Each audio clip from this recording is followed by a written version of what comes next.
Bonjour à tous. Des fois, il faut rester dans l'ombre, ou plutôt dans l'obscurité, comme une graine qu'on met dans la terre. Il faut avoir la patience. Même quand on se sent qu'on a plein de talent, plein d'énergie, des fois il faut le faire sortir, des fois il faut préparer. Des fois, quand on veut dire quelque chose de franche à quelqu'un, il faut préparer. Ça prend du temps. Une petite graine, au commencement, est dans la terre. Korach, dans la paracha de Korach, il n'avait pas la patience. Il voyait qu'il a un grand talent, qui peut être comme Moshe et Aaron. Il dit maintenant, je veux changer Moshe et Aaron. Il avait raison, mais plus tard. 15 générations après, il y a Shaoul qui arrive. Et il y a Shmuel qui arrive. Et Shmuel, il est égal comme Moshe et Aaron. Et Shmuel, c'est un descendant de Korach.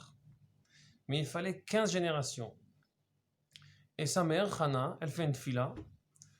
Et dans la Gemara, c'est écrit, dans le Talmud, c'est écrit qu'une partie de cette fila, c'est de pardonner, de faire remonter Korach et tout ce qui est autour de lui. Adat Korach.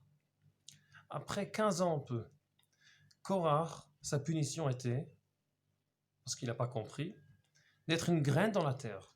La terre s'ouvre. Et Korach tombe comme une graine dans la terre. Ça doit moisir, ça doit changer de forme. C'est ça en fait la punition. Et quand c'est planté bien dans la terre, ça fait son rôle avec la patience. Après 15 générations, il a deux descendants de Korach qui remontent, qui poussent. Il avait raison, mais pas dans son chemin. Il n'avait pas de chemin, il n'avait pas de patience. C'est comme une perte. Tout ce qu'on fait dans notre vie, qui est vraiment à nous, on se retrouve. On retrouve quelque chose qu'on a perdu.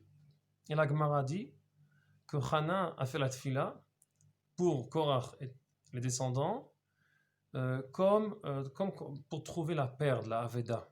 On a perdu quelque chose. Et tout ce qu'on fait dans notre vie, c'est de récolter, prendre les choses qu'on a perdues, mais ça prend du temps. On fait revivre ce qu'on a dans nous-mêmes. On retrouve nous-mêmes, ça prend du temps. Et pourquoi 15 générations? Alors là, c'est un peu compliqué, mais 15, c'est la lettre Yud qui vaut 10 et Hey qui vaut 5. En France, c'est 15, ça signifie d'un côté le masculin, le côté concentré, de l'autre côté le féminin, le côté qui élargit, qui fait naître les choses. Et ensemble, quand on fait ensemble quelque chose, alors on met la graine dans la terre et après ça commence à sortir. Mais ça prend du temps.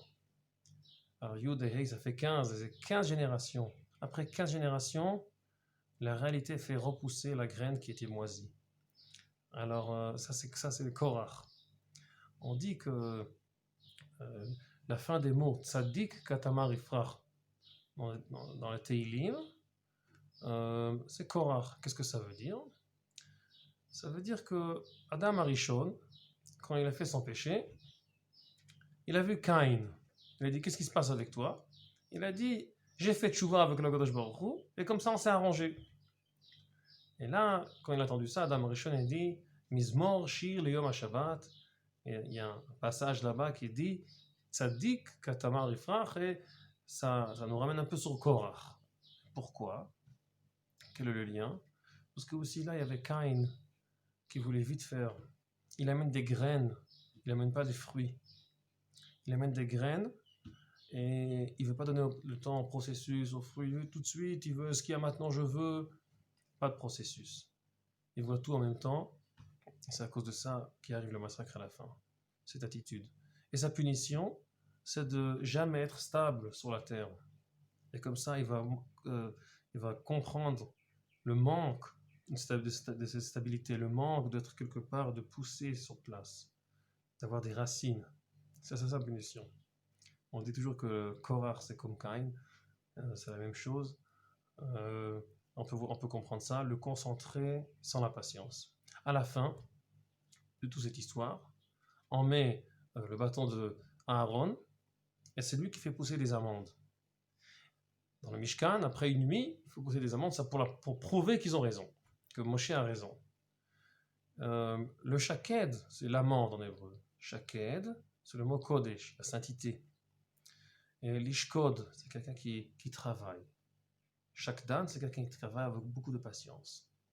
Et le shaked, c'est celui qui travaille, et c'est le premier à fleurir à tout Bishvat, pendant l'hiver, à la fin de l'hiver. Et là aussi, c'est le bâton de Aaron, que tout de suite, après une nuit, il fleurit, et c'est un amandier, c'est un shaked. Et pourquoi? Pour prouver qu'en fait, Moshe et Aaron, ils ont des racines du commencement. C'est pas du jour au lendemain qu'ils ont décidé de faire quelque chose. C'est Avraham, Yitzhak, Yaakov, c'est eux qui héritent tout ça, ils redonnent tout ça. Et c'est le bâton qui pousse dans une nuit, en fait, c'est un héritage de qui vient avant. Et c'est pour ça qu'il fait pousser une amande, un shaked. Et c'est ça le chemin du code de la sainteté. La patience, se mettre dans l'obscurité des fois, pas toujours faire le bruit, savoir raffiner notre talent, faire sortir quelque chose d'autre. Des fois, il faut casser les formes. La graine se moisit et change la forme, et après ça, elle peut faire pousser.